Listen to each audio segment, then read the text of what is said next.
ის მარში, რომელიც ეწევა სინდისის პატიმრებს, მათ სოლიდარობას, რამდენი ხალხია.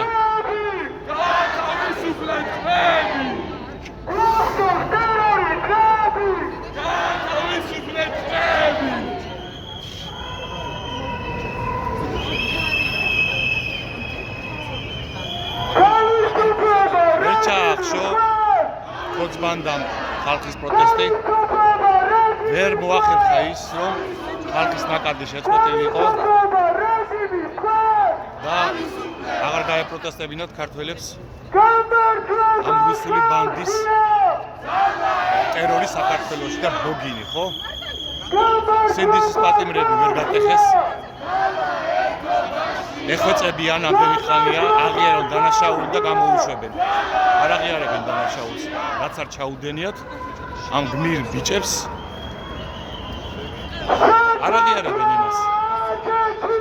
ციხიდან გამოსulis სანათურდაც კი. და ამაზე ხო საერთოდ გამწარებულები არიან. საერთაშორისო წრეხი კიდევ უფრო გაიზრდება. ორბანის ფაქტორი მოხსნილია ევროკავშირში, ვიცით ალბათ. შესაბამისად იქიდან დიდი ოყნები დაიძრება სანქციებისა ხოცებისთვის. პარალელურად რუსეთის ჩამოშლა მიმდინარეობს დღეს უკრაინულმა დრონებმა დაბომბეს ურალი. ეს პირველად მოხდა. უკრაინას აქვს უკვე ის დრონები, რომელიც 2000 კილომეტრის მანძილზე დაფრინავენ და ბომბავენ უკვე ურალის სამხედრო სამრეწველო კომპლექსს. ანუ იქ სადაც იარაღს აწარმოებს პუტინი. ამიტომაც ვიცახი, რომ პუტინს ისე თავისიანები მოკლავენ. რადგან ნავთო მრეწველობა ხო აუოხრეს დრონებით. ეხლა მიდგნენ სამხედრო მრეწველობას. და ეგ არის ომი მეტი კი არაფერი. არ გექნება იარაღი, არ გექნება ნავთობი ვერ იომებ და პუტინი მოიხსენებათ 4 წელი ადგილზე დგას. ერთი სოფლიდან ვერ გადაადგილდება მეორე სოფელში დონბასში, ხო? ამიტომ მისი ჩამოშორების და მისი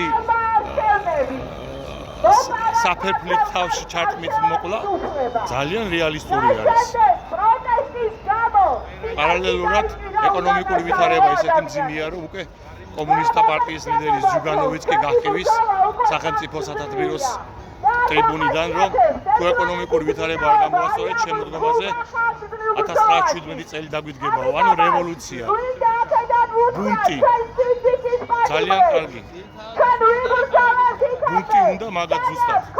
რომ ჩამოიშალოთ საბოლოოდ. გამეკონებულ მდგომარეობას ვერ გამოასწორებენ იმ თუ პუტინი ატომ მდგომარეობაშია. დაამთავრებს ომს, ხალხი ეტყვის ამდენი ხანი ისთვის გავომეო. მილიონი ჯარისკაცი დაესა, მებრძოლი ისთვის ჩააწვენე მიწაშიო. არ დაამთავრებს ომს და ეკონომიკა უნადგურდება. აი ესეთ მდგომარეობაშია ჩვენი ბორიას პატრონი ვლადიმერ ვლადიმიროვიჩი. და ამ ვითარებაში, როცა საგარეო ვითარება ჩვენ სასარგებლოდ არის, შიგნით არ უნდა ჭამონ ერთმანეთი ამ პოლიტიკურმა პარტიებმა. ვინ უფრო მეტი ის არის, რაფია, დიდი პოლიტიკოსი და ვის უფრო დიდი ჭუჭუ აქვს. მინდა გითხრათ, რომ მაინდამაინც დიდი ამ ავლადიდების პატრონი არც ერთ არ ხართ, კარგად გიცნობთ ყველას. და შესაბამისად, ყველამ დაიოკოს თავისი ამბიციები. თან არ არსებული. ჯობია. იმიტომ რომ ამ პროტესტის ზურგში დანის ჩარტყმა ძალიან ძვირად დაგიჩნდებათ. ეს ხალხი აქ რო გამოდის, არც ერთი არ გამოდის თქვენი პოლიტიკური მოწოდებებიდან გამომდინარე. ეს ხალხი გამოდის აქ სამშობლოს გადასარჩენად ბორიას რუსული რეჟიმიდან. ესენი პარტიული ხალხი არ არიან. ხო? ეს ხო ყველამ გაიგო უკვე. ამიტომ გაანებეთ თავი ერთმანეთის ჭამას, ნაცები იქნებით თუ შმაცები და ყველა ერთად დადექით 26 მაისის დიდი აქციის მოსამზადებლად. რაც შეიძლება მეტი ადამიანი გამოვიდეს და მთელმა მსოფლიომ დაინახოს, საქართველოში პროტესტი კიდევ არსებობს.